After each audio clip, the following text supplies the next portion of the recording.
Hey, everybody, and welcome back to the Illumineers Quest podcast, where we talk everything Lorcana. I'm Zach. And I'm Jacob. And Jacob was just dancing really fast. Man, Jake was jamming to our non-copyrighted intro music. Yeah, he was definitely jamming to the intro there. No, I messed up just because I was trying to... Thanks for coming on this journey with us. Yeah, thanks for coming on this journey with us. There you go. Just because I was trying to make a joke, and I don't think it turned out funny at all. But you know. It didn't. But, we're used to it with you. But yeah, so we're at the end of this. I said this last week. It blows by. I don't know how these sets blow by so fast, but we're at the end of Shimmering Sky, and so we're doing the patented card awards, and it's not really patented because I've forgotten to send out the link again, or forgotten to build the registration / voting form, and so we're just gonna give our opinions on the overall card awards, and we usually do a pretty good job of predicting what people are going to vote for anyways. So maybe we can just say, hey, we're the voice of the people. We know what's going on. I mean, I think overall there's a few easy calls here. I would think so. I think most of them are probably going to be easy. Yeah. I mean, that's usually how it ends up being, just because there's usually 10, 12 playable cards in a set. They're super, super, super good, and so most of them don't fall into the same category. Yeah. But anyways, yeah, we're gonna do the card awards. We're gonna talk through another fun closing of the season episode. All right, let's do it and kind of go from there. So, do you have a card of the week, or do you want me to do it? Because I've got one. Is it Kenai? No. Oh, go ahead. I'm just gonna do it because you'll think this one's fun. Seven Dwarves Mine Train. You didn't say no, it. I thought you were going to. I mean, I was going to, but I thought you'd have some sort of reaction to the. I'm doing this because of the comments from Steve Warner. But you said it wrong. Seven Dwarves Mine. Oh my God! Is the Mine Train's the Seven That's Dwarves? The ride. That is the ride. That's definitely the ride, not the steel location. So 2-cost inkable location, not Disney Park ride. Okay. The Seven Dwarves Mine. It's the secure fortress subtext. 2 move cost, 6 willpower, has 1 lore pip, and says during your turn, the first time you move a character here, you may deal 1 damage to chosen character. If the moved character is a knight, deal 2 damage instead. I mean, I can see where there's potential, but it just looks like there's maybe a few things stopping it, especially the 2 move cost. I wonder if there are going to be more knights. Because before this was a knight theme with all the dwarves. And so, it's kind of limited in that really pop-off ability with the amount of knights there are. And outside of the 7 dwarves, there's very few knights. And so I wonder if, with all of the pirates, if we get a knight pirate. That's fair. A knight pirate? Who's a knight pirate? Not an NIGHT pirate, a KNIGHT pirate. I know, but who's a knight pirate? Who's a pirate knight? I don't know, a Dreamborn one or a Floodborn one. I'm just trying to think, Peter Pan-ish? Stitch? Just throw it. I mean... Oh, wow. We're going, nuts. Well, Stitch is everything at this point. A pirate, but would he have pirate and knight? Why not? Why couldn't he? I mean, I guess. I think Peter Pan would be our pirate knight. Peter Pan would be a good one for sure. Right? I think you could throw in your buddy Jim Hawkins. Why not give Jim Hawkins a pirate knight? Pirate knight? Yeah. Let's do it. I'm in.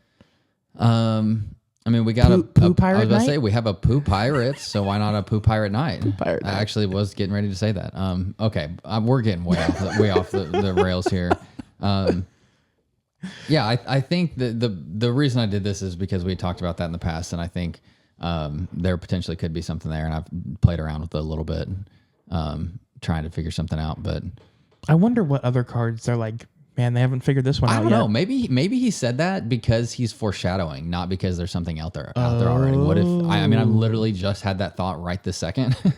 But what if that's the case? What if it's Ryan Miller was like, "Oh, I was playing this set 6 card, and when you guys were in chapter 1, you're playing pirates in set 1, yeah." Yeah, and Aerial Sonic Warrior was going to come out in set 1, but it was super busted, and so we couldn't release it. What if that's the case? They're like, "Oh, we're playing all these 3 sets down cards."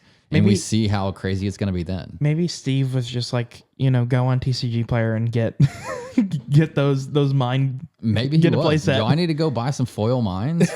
There's not an enchanted, is there? No, it's stupid bad and all. Okay. I'm still bitter about that one, but I mean, if they would have included like Bowser, then I'm in. But whatever. I don't think you can include Bowser. I'm just saying, if like Zangief from Street Fighter, if he was in it, then I'd be fine. I don't think you can. I don't think they could. I don't think they could, but I'm just saying that would be worth it. I'd buy an Enchanted. That's fair. Okay. Any news or comments or any fun things you want to talk about before we jump into it? No, my Lorcana life has not been fun as of late. So you still don't even have. You're not having any fun. No fun. I mean, no fun to be had. In my life in general, yes, but not in my Lorcana life at the moment. But you still don't have any fun playing, even though it's been rough set champs? Probably not. Okay, It's been pretty serious. That's fair. I mean, I get it. I've gotten really super competitive about it too. So the difference between you and me is I've never had any success in set champs to this point. You top 8. You had top 8. You hit a top 8. I've top 8. Okay, but that's success. And again, I know it's perspective. And if I were in your shoes, I'd be feeling the exact same way. But I'm trying to hype you up here. You came in 9th out of 30 something players, or like 25 players, and like half of those players had made day 2, or had made top 28, or top 128. I mean, it's not like we're just like a bunch of schmoes running around here in like the middle of the boonies. That's fair. Just taking home free cards. We're playing like some serious competition. Thank you. And this has been hyping up Jacob with Zach and Jacob. This has been I know it's this rough. has been Jacob's therapy session. I know it's rough and it's not necessarily fun, hitting the bubble, but use it as motivation, not time to get sad. I'm gonna get top 9 tomorrow. Let's do it. Let's do it. Dude, that's been like, I don't know if you know this somehow, but that's been my anthem for the past like week. Okay, well there we go. We're on the same. Yeah, maybe it's a sign. We're on the same wavelength. Is it a sign? Yeah, you're gonna kill it. All right, let's do it. This episode has been off the rails so far, like on 3 occurrences. So man, we're 7.5 minutes in, and like, all right, guys, thanks for listening. We'll catch you all next week, because this has been the Card Awards, brought to you by Illumineers Quest. No, okay, so let's get on track. Yeah, let's go ahead and jump into it. Is that fair to say? Because this is usually a 30 45 minute episode, and so we're kind of at time as is. So, okay, first category. We always start from the least exciting to the most exciting. Okay. So we're gonna go best common card. I've got a couple like call outs I think that are worth bringing up.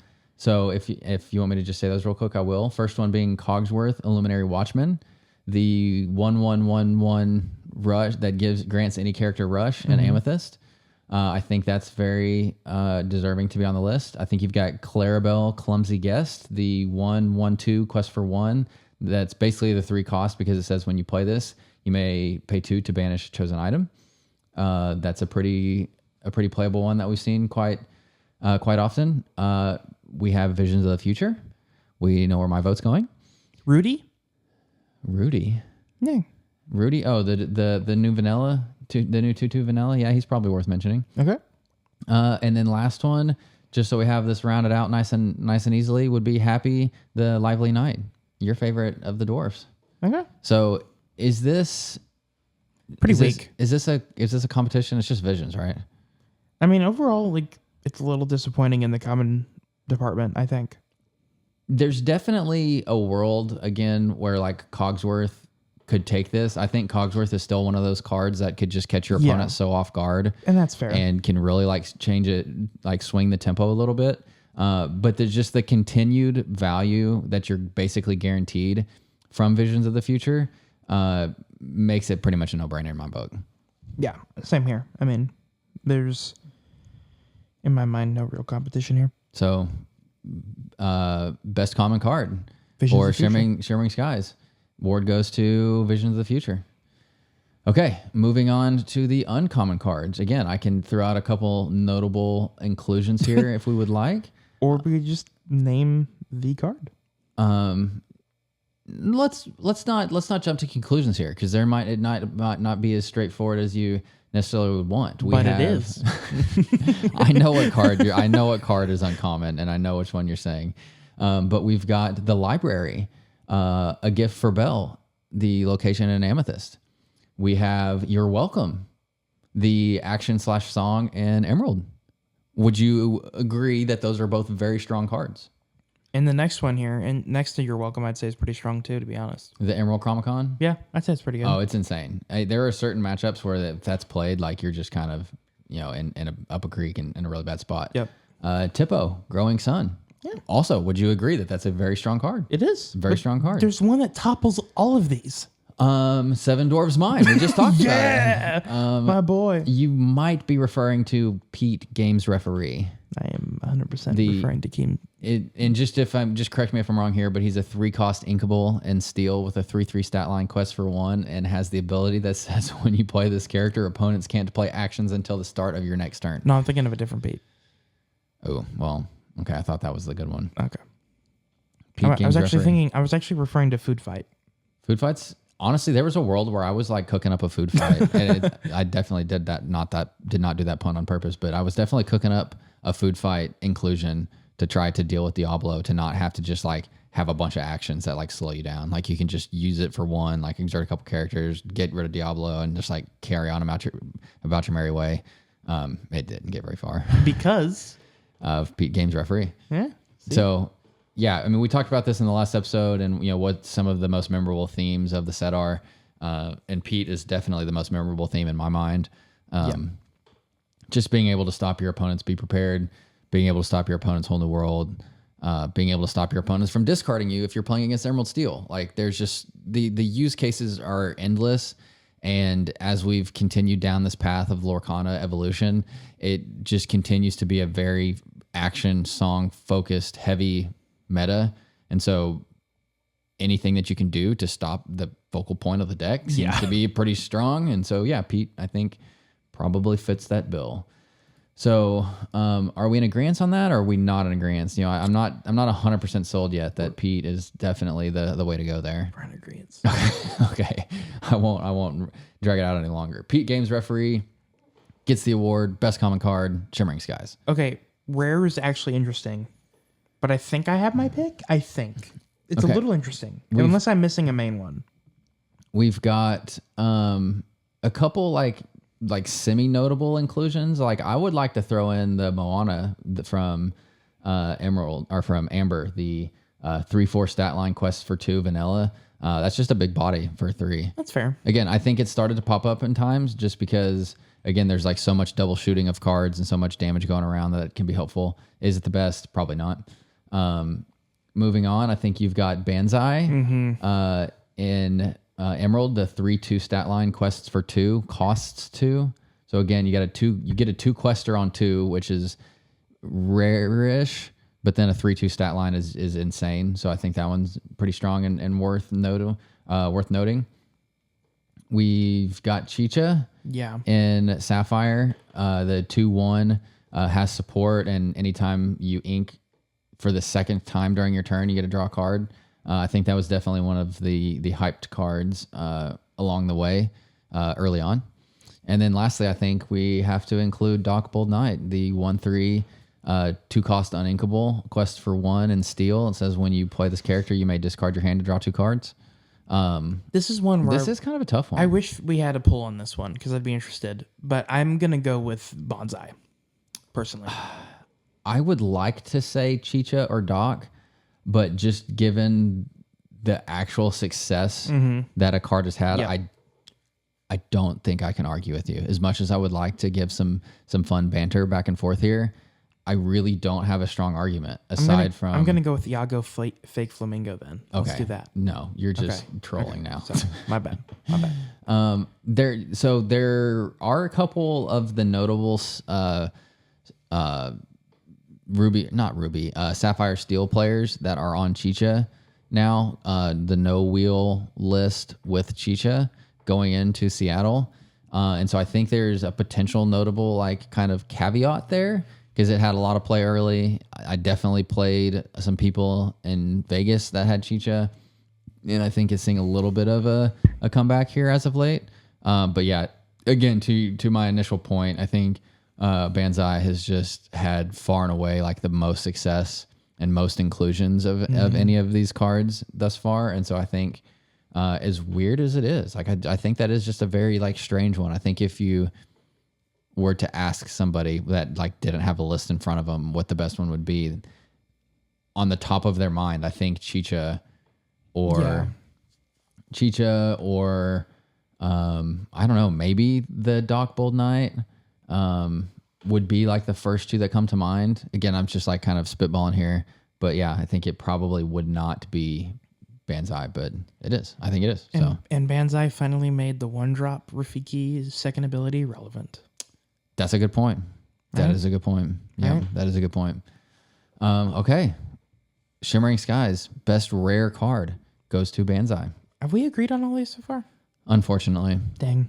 We're just moseying along. This super rare might spice up the discussion. I think it might. Okay, let's see. We've got quite a few notable inclusions here. There's a few. Definitely not an easy one. Starting off in Amber, we have Daisy Duck Donald's Date. Mm-hmm. Have to include her. I guess better way to say have to, must include. In Amethyst, there's two, I think. Elsa, Fifth Spirit. I mean, Madame Mim Elephant. Worth noting. Have you played against this ever? Yeah, you did. I think you were. I think I remember the last set champs we were at. I think somebody played against you. Yep. I say that. Okay, we'll note it. I don't think it's spoiler alert. It's not going to win. It's not in contention, but I think it's worth noting. Elsa, Fifth Spirit. We've got the Floodborn Mother Gothel that is the 6-cost 4/6 quest for 2. It says when you play this character, each opponent chooses one of their characters and returns that card to their hand. Again, very notable, I think. And then the last one that I think is worth noting is Cusco. Yeah. The Sapphire Selfish Emperor Cusco that says when you play this character, you may put chosen item or location into its player's inkwell face down and exert it. This was the much needed Sapphire check for locations that it didn't have in set 4. I guess I'll just start off the discussion there. I think that going into the set, had somebody said, I think it would have been further into the discussion on higher on the probability list of being chosen. I'm very much in the hideaway camp these days. I'd rather have just something cheap that deals with it that I can then do other things on my turn as well. So Cusco's fallen a little bit off of my radar. I think the argument comes down very much to Daisy Duck Donald's Date and Elsa the Fifth Spirit. Is there any I guess disagreement with that? I do think Gothel can make her argument and it'd be a good one. I think it's fair to say the top two are Daisy and Elsa, but I think Gothel can make an argument for her to be upon that list too. One of the few characters that can deal with Ward. Right. So I will not disagree with that because Ward has become the bane of my existence, and I am very not anti-Ward. That probably makes it a little too strong. I'm very pro give me more tools to deal with Ward. Yeah, let's go that route. That's fair. So yeah, Mother Gothel's not a bad one. That being said, Elsa the Fifth Spirit and Daisy are kind of the two that have like lived up to the hype as well. Yeah, for sure. I don't know. I'm definitely like in camp Daisy from like a playing standpoint and like what I've played. I don't really play Amethyst that much anymore.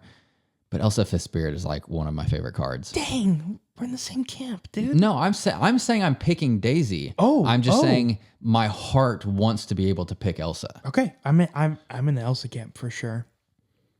I think Elsa is like everything that you need in today's meta. It is a on-turn Diablo check because it can not only exert a Diablo that was just played to take it out, it can rush in and take it out if it's not in a cove. It can exert something so that your other characters can help take something out. In a late game scenario where you don't want your opponent to get any lower. So trust me, I get it. Like I love that Elsa card, and I was like all in camp. Give me Elsa Fifth Spirit Matt that they announced for Azurite Sea. So trust me, I'm camp Elsa. I just think Daisy is the one again that we will look back on and say this was the meta defining card. And my favorite part, and I know this isn't the best part about Elsa Fifth Spirit, but it's my favorite part, is that it made Spirit of Winter somewhat relevant again. Oh, that's a really good point. I mean, especially locally. Like I think there is definitely like the Blurple range where people are playing a ton of both of them. But there are a lot of people locally that are on Ruby Amethyst that have gone on the Elsa train because of the Fifth Spirit. So yeah, I think it's worth mentioning there, but I'm gonna go with Elsa. yeah, this one I'm totally okay splitting because I really think they're both insane, fantastic cards. But Daisy definitely deserves to be recognized as well. So I think that's fair. So do we coin flip here? Like, how do we come up with like the final say on like who wins, or is it like a co-medal? Do we do a co-medal? I guess technically a poll could tie, right? Like if we polled everybody. I think with that one we can end on a split. Okay, let's just set it like this way. What do you think people would vote for if we did have the poll open? Daisy. Okay, that's what my answer was going to be too. So I think you got to give it to Daisy then. I'll give it to Daisy. I'm not even saying that because I'm on that side. I'm saying that like we want the people to have the third vote, and I think people would use that as the third vote. So that's fair. Okay. Best super rare card for Shimmering Skies, Daisy Duck Donald's Date. All right. Getting to the fun one now. We've got the best legendary card. We've got a ton of notable ones here, I think, to talk through. This one's going to be interesting. Prince Naveen ukulele player, Clarabelle light on her hooves, Anna diplomatic queen, Mufasa ruler of Pride Rock, just because it had so much hype. So we'll throw it in there. Why not? Tyrannical hypnotist Jafar. Arthur victorious King Victorious. I mean, Merlin. Robin Hood. Donald Duck. Genie. There's only 12 of them. Cameo and Maribel. Maribel is a set champs card, so there is an argument for that. Right. Okay, so in all seriousness, it's really between Clarabelle, Anna, and Naveen, right? Yes. Yeah. Okay, so now we have in this current meta. I think we have to define the criteria that we use to. Is it this set or down the road? I think, right? That's essentially what I was going to say too. Okay, and I think again, this is the Shimmering Skies. Mm-hmm. You know, I agree, and so I think we're coming to the same conclusion. 1, 2, 3. Anna. It has to be. All right. It has to be. I mean, we've said this. We've talked about Anna quite a few times, right? I feel like this isn't something new that we've broached the topic on. The flexibility of that card, which we said from the very beginning, we were in Disney World together. You bought your playset. I love that memory. The flexibility of this card, and I have been hit by all of those abilities. So again, just a quick reminder. When you play Anna, you can pay additional 2 ink to choose one of the following. Opponent chooses and discards a card. Chosen character gets +2 strength this turn. Banished chosen damaged character. Each one of those I have had used against me in one form or fashion during a game. So it's not like it's an Emerald Steel card, everybody's using it to discard. It very much has insane utility on banishing big bodies to go, ping something that you don't care about that's on board to basically be cannon fodder for Anna to come in and banish. A Tamatoa, a Maleficent Monstrous Dragon. Something along those lines, like an Elsa Fifth Spirit that we were just talking about that has evasive. That's a very pesky card. It comes in, it hits something, you just hit it right back because you can do that. And then the locations, if you've discarded your opponent's hand, but there's a couple pesky locations out there, throw it out on Anna and get two more strength on the board. And I don't really see this card getting bad. I mean, unless there's a big power creep, but no, the flexibility is insane. Like this will continue to be really good. I would be interested in the poll on this one because I don't think they'd agree with us. To be honest. I probably think I think you're right. I think it would probably go Naveen or Clarabelle. Yeah. I think the thing to keep in mind here is that to your point on like how good it'll be longer term, I don't think it's about the card getting worse necessarily. I think it's more about the way that the Emerald deck starts to evolve because it's uninkable. And so the uninkable factor of that means that it might get replaced just by something that's more relevant to the overall strategy versus it being a quote better card. Because even with the new set 6, as you right, say we're seeing very powerful abilities and cards being inkable. The creep on that is nuts. Which stay tuned because we're going to get into that in the next episode on some of the new Azurite Sea stuff because I have a rant that I'm going to go on about that one. But I mean, I do too. Okay, I think, can we go on a co-rant? Yeah, we can. We can co-rant. Okay. I think it's not shocking that we both agree on this one. But I think it is a little bit at the same time because it's a weird pick, but I don't think it's an off meta choice. Maybe is a better way to put it, but not a weird. I don't know. It's just not maybe the most common thought of, but I think it has had the most impact. I mean, yeah, I like it a lot. I do. I love it too. I love the card. I love it too. Again, the memories of being in Communicore. Yeah. Buying the set. That was Yeah. the best location in Walt Disney World, actually. But you know, at that time, there was no place I would have rather been. That's like there's never been a truer statement than that. And now it's full of crap and busy. So I know. Rep Communicore. Oh, okay. So best legendary card goes to On a Diplomatic Queen. All right. The very fun, very personal, opinionated best enchanted card. Do you have a pick? I do. Okay. What's your pick? It's Scar. 100% it's Scar. Man, I don't know why I knew you were going to say that, but I somehow just felt you were. I'm torn between two. I'm torn between Mufasa and Royal Tantrum. Royal Tantrum's solid. I do love Naveen too, but I don't think it's necessarily the best one. I think Mufasa and Royal Tantrum, just because I'm very like Team Mufasa, but I think just if you take that, like the playability aspect off of the card, I think Royal Tantrum is like just so cool. See, that's definitely a factor when picking, you know, your art, right? It's like how useful is the actual card too that adds to it. But I think if we're using just like you take everything game wise off the card and just look at it as a piece of art, in my opinion, Scar takes it, I think. Okay, that's fair. I think that's a very solid pick as well. You know, Scar, or actually, I love Archimedes. I love the Archimedes. I know art. a lot of people do love Archimedes. I'm just like that's honestly towards the bottom of my list. It's very weird because I don't like Archimedes much. I love Sword in the Stones. That plays a part, but for sure. Okay, so I mean, again, that's not the most like controversial picks because I think we both. Or I guess, like I said from the beginning, it's more of a personal opinion on a lot of this than anything else. But yeah, that's Scar and Royal Tantrum. Now, can these next two subjects, can we move into one? Best action, best song. Do we merge into one, or do we do separate? Do we need to merge them? I think it'd make for a more enticing conversation because there's two contenders. I think. And one's an action and one's a song. Yes. Okay. I mean, that's fine. Okay. We can make it contentious. Okay. So going through the list here, we've got up for consideration. There's not really anything in Amber to consider, unfortunately. I think in Amethyst, you've got Gathering Knowledge and Wisdom. In Emerald, you've got You're Welcome, which is worth talking through. You've got Visions of the Future in Sapphire.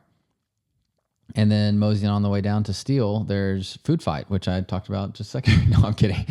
We're not considering Food Fight. The reason I wanted to merge the two because I think You're Welcome obviously wins songs and Visions obviously wins actions. Yeah, I think that's probably a fair statement. I mean, I think there's some order of magnitude to like be given to Gathering Knowledge and Wisdom, but not enough to compete with Visions, or I guess You're Welcome for that matter. So I think moving them into one, or am I missing one? No, I think I think we covered everything. What about there's another Sapphire one, is there not? Hideaway. Hideaway. Yeah, I mean, Hideaway might be notable. I mean, I did just mention it talking about Cusco. But it doesn't hold. Yeah. It doesn't hold up to either of those other two, I don't think. So You're Welcome in Visions. They're very they could not be more different cards. Like they're very, very different cards and styles and needs, but I think you and me are gonna land on the same one here. Visions? Yeah. I think again, you're just like always guaranteed utility from Visions. Exactly. Like there's never a turn you're gonna play it. Like sure, you might not get the card that you need from playing Visions. You might not get the card you need, but you're gonna get a card that's gonna be useful. Yeah, you're actually getting something. And so I think that just the ability at such a cheap rate to find something of utility is just it can't be overstated how important that can be. Yeah. So You're Welcome is fantastic, especially again in Emerald that can just like basically check anything. You know, it didn't have a real good way to deal with items or locations before this set. You're Welcome helps with both of those. Yes. And so it's again, Emerald just never ceases to amaze me at how diverse it can play. It can play discard, it can play aggro, it can play like mid-range, with the Emerald Steel stuff. It can even play a little control-y with a lot of the high lore questers and all of these other actions and stuff that really disrupt your opponent to like take out all of their resources and just play like a really late game because you've got all the resources and your opponent has none. So what I'm saying is Emerald's been given everything and we need to just cut the ink completely out of the game. I mean, again, we'll talk about the next set, even more so in the next set too. Like, yeah, God, are we ever going to talk about it in the next set? I mean, it's wild. And I'm saying Emerald's my favorite ink. It's been given everything. Yeah, it really has been given everything. Okay, so Vision of the Future. We'll give it best to Visions. best action / song. Okay. I think we agree. Winner for Shimmering Skies. Okay, moving on to items. We've got the Chromacons across the board. Yeah. So specifically, we've got the Amethyst Chromacon. We've got the Emerald Chromacon, which are both noteworthy to bring up. And then I think it honestly probably ends there. I mean, you could Ruby throw in the Chromacon? Ruby Chromacon. I did run that for like a very short period of time in my Ruby Sapphire build. I don't think it's probably really worth going into much discussion after that. This isn't an easy one, not because there's a bunch, but because there's not a lot of anything, which is kind of weird. I mean, I think I have my choice just for how good I think it is. Emerald Chromacon? Emerald Chromacon. Yeah. Yeah, I think this one is too, and maybe it's because I'm still burnt, but I played against Cody. Shout out Cody. I don't know if you still listen or not, but I played Cody on Wednesday, and he was playing Emerald Amethyst, and he put a Chromacon on board and literally wrecked my world. So I mean, it can do that. Like, I think Chromacon is the number one. Like, it can just wreck you. Yeah. If you're not comfortably in the lead when the Chromacon goes down, you might be in a world of hurt, like a very big world of hurt. It's almost like... So, sorry, 3 cost uninkable during your opponent's turn. Whenever one of your characters is banished, you may return chosen character to that player's hand. If this was released in set 2, I think this would have been a meta-defining card. Like, this is one of those cards, if it was released earlier.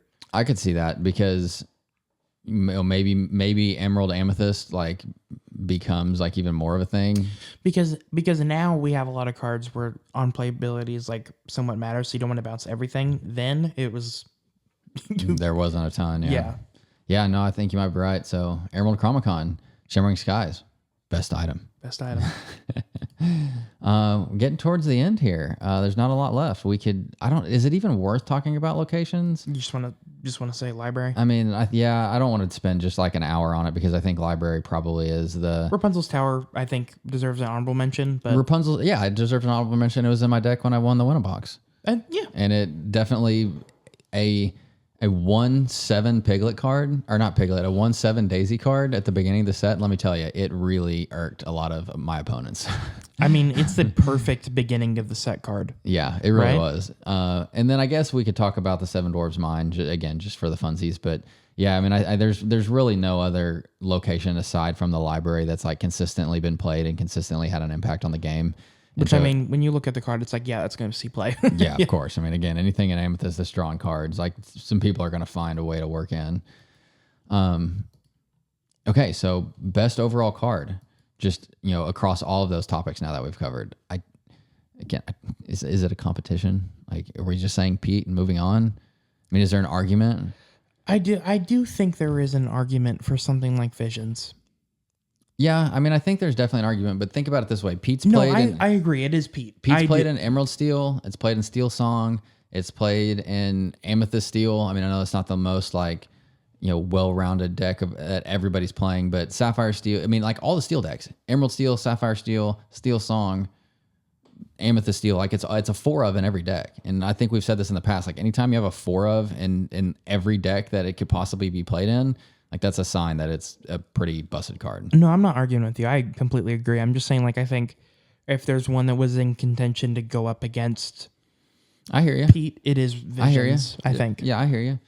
And I think that's a good argument. I think, again, just the consistency, the consistency that you're going to get. Pete's very consistent. I mean, Vision's extremely of both consistent. Cards, yeah, is very strong. So, what do we put in third? Are we putting like Daisy in third? or Elsa in third, or no? I think we'd said Daisy. It has to be. It has to be Daisy, right? It has to be Daisy, right? I mean, because the other winner was Banzai and Anna, and I think Daisy. Daisy would be more memorable than both of those. Yeah. Okay, yeah. so there's your trio of remembrance from Shimmering Skies. The gold medal goes to Pete, game referee. The silver medal goes to Visions of the Future, the sapphire action, and the bronze medal goes to Daisy Duck Donald's date. Yeah, I think it's fair. I think it's really fair. Okay, what about my favorite category, the most annoying card? Do we even... I mean, it's Pete and Daisy, right? Like, again, yeah. I mean, which is again, I don't know if I've talked about this on the podcast or not, or if I've even said this to you at all, but I saw somebody post online that said, God, I wish I could remember who it was. I hate not being able to credit people, but it was, if anytime you play a card, you watch your opponent's reaction, and if they roll their eyes, then you know you just played a good card.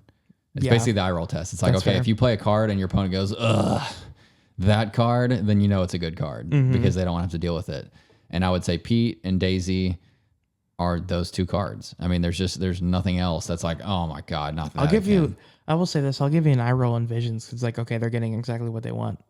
Yeah, I mean, I think it doesn't go in the most annoying category, but it's just a different scenario, but I definitely understand what you're saying, because it's like, and Visions won me a match in the last set champs we played. Like, I played Visions, I found exactly what I needed, to your exact point. I played it and I won the game after that. Mm-hmm. And so it's one of those where it's like, but what they usually roll their eye at is the card that you find. And so it's it's just kind of like it sneaks its way into that equation. You know what? I'll put that up for me. Like that's an annoying card for me as a Emerald Steel player. Yeah, that's fair. That's fair. I will say there's nothing more annoying than when you get rolling on an Emerald Steel deck. It's like, all right. And then Clarabelle comes down. I'll say that. Yeah. I'll say that. Are you saying that as a home tester against your brother that plays Clarabelle? It happened in set champs too, but yes. Oh, well, yeah. Okay, the last one. We kind of rolled through that. We didn't have, there wasn't a ton of like controversy to hash out. No, like that's the thing. Like when we started out, we were very opposed on certain things, but now, well, I think a lot of that too is just we've grown. We understand the game a lot better, and so we understand, even though we might not play the card or be on board with the card, like, we understand the impact it has. And so, yeah. But anyways, best deck. This one we could go on for probably 45 minutes, like we did last episode, just talking about like what would be remembered from this set. But I don't know. I really don't know what to pick. Like, again, I would say Steel Song, Ruby Sapphire, discard, right? Is that where we're at? Steel Song, Ruby Sapphire, discard. I would say if you're saying top three, that's top three. Yeah. Right? I would say honorable mention to Emerald Amethyst. I agree. If there's an honorable mention, it's that. I agree. The challenge of this, again, is, I said this last time, we're just outside of DLC Seattle and we don't have the results from there. So we don't have enough like quote consistency to see that one deck has like consistently been the top, because everything has had its, its time in the sun. The first 3 weeks, all Steel Song. Next 3 weeks, all Ruby Sapphire. Next month, all Emerald Steel. And so there's just like no clear cut, like this has like stood the test of time. Like everything has been countered. And there's gonna be a fourth deck or a fifth deck that comes in at Seattle and wins it, I think I would pick Ruby Sapphire, and it's genuinely not because I play it, because I actually haven't played it for quite some time now. It's more just because I think it's continues to be around. Like, I think Steel Song fell off hard in Vegas, and it still did extremely well. Even though it didn't win, I think it still did a fantastic job. It had its like time at the top of the mountain where nothing could touch it, which is why it got, so many people took it to DLC Vegas. It won in Europe. We didn't even talk about that. It was the deck that won in Europe for this set. So I think it has to be Ruby Sapphire as of today. Again, after Seattle, I might change my tune. I might change my answer. But I think as of this moment right now, when we're talking, it has to be Sisu. And I am gonna go with Emerald Steel. And it's not like, I think it more just has to do with what the deck can do. That's fair. I mean, everything, like, again, to your point right now, I think everything has to consider it when they're building a deck. Like, you have to consider Amethyst Steel or Emerald Steel. Main reasons: Pete, obviously, and Ursa, Deceiver. I think and Diablo, right? We've talked about that too. I think those are the 3 best cards in the game currently, and they all reside in one deck. So it's hard to argue with. And again, like Zan's talked about it, we've adapted it here. A card like Sun and Chill is a 2-cost inkable, singable Dragonfire, right? It just takes it from your hand, not the board. So how's the best way to deal with a card? 2-cost inkable Song Tremaine. No, even better. What I'm saying is what better way to deal with a problem than to deal with the problem before it can happen? Right. Dragonfire deals with the problem after it happens. Sudden Chill deals with the problem before it happens. So, no, I agree. I think that, I mean, Zan's obviously extremely, very thoughtful in like the way that he thinks about that stuff and gives a very strong perspective. And I can't disagree with that. So I mean, I think just overall when considering those things, that's why I'm going with Emerald Steel. That's fair. There's not, again, I'm not saying that to like counter argument yours. I think you have valid points. I have valid points. I want to see streamed Zan and Sailor go head to head for like 2 hours. No, for like best of, like, I don't know, like best of 13. Like some like an actual, not just like best of 3 where somebody might brick one of the games and it is what it is, and then the other person wins. Like I want to see.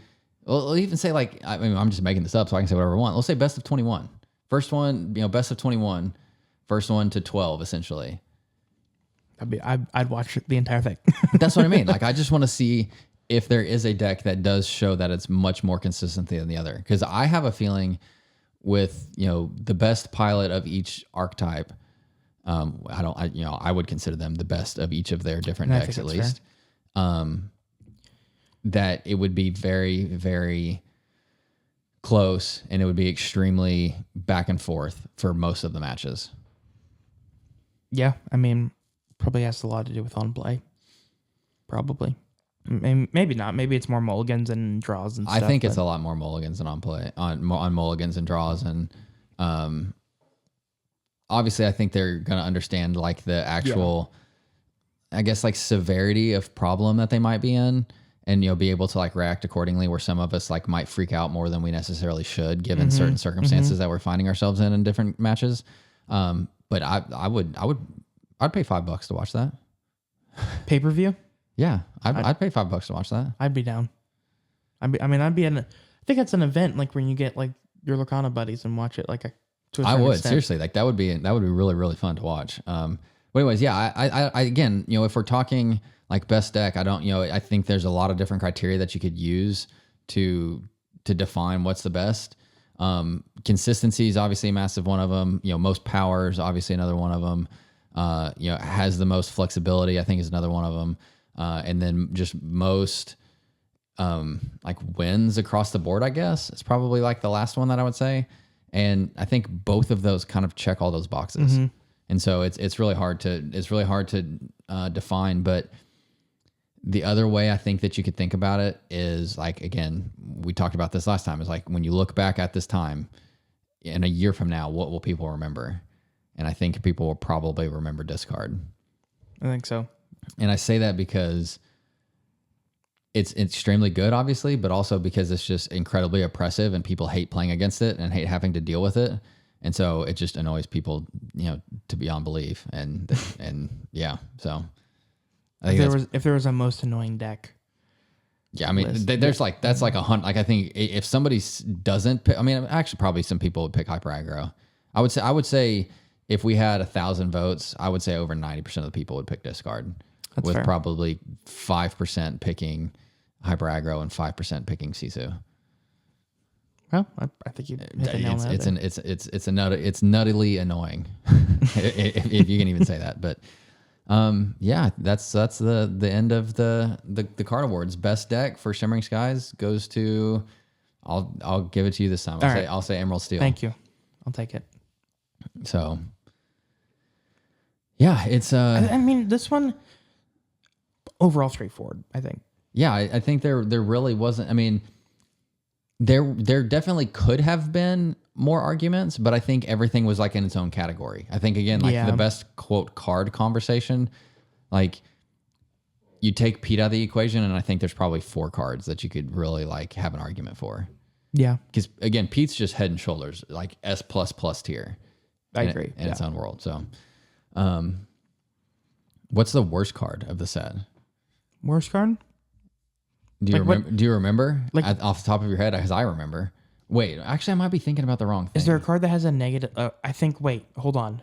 It's on the tip of my tongue. Hold on. Don't look at the screen. Don't look at the screen. What are we talking about? I'm gonna scroll to the one that if I'm remembering right. Yeah. Oh. Okay. Item. Yep. I got it. What is it? Steel Chromacon. Steel Chromacon, baby. Yeah, we probably should probably talk about this one earlier on because it would have been fun for people to laugh at. But Steel Chromacon, the 6 cost uninkable. 6 cost uninkable. Literally right next to it is a better card for what it does.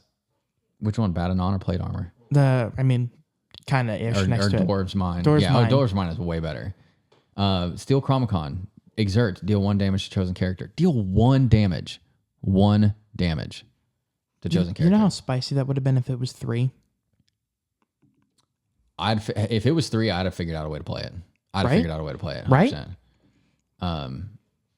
I just think that I think they put that in there just to be like, we have to put a Steel Chromacon in. But to make it like 4 cost inkable or something. Like, I don't know. I mean, again, maybe they're seeing something down the line we don't. I mean, that's possible. But I don't see any world where that's good.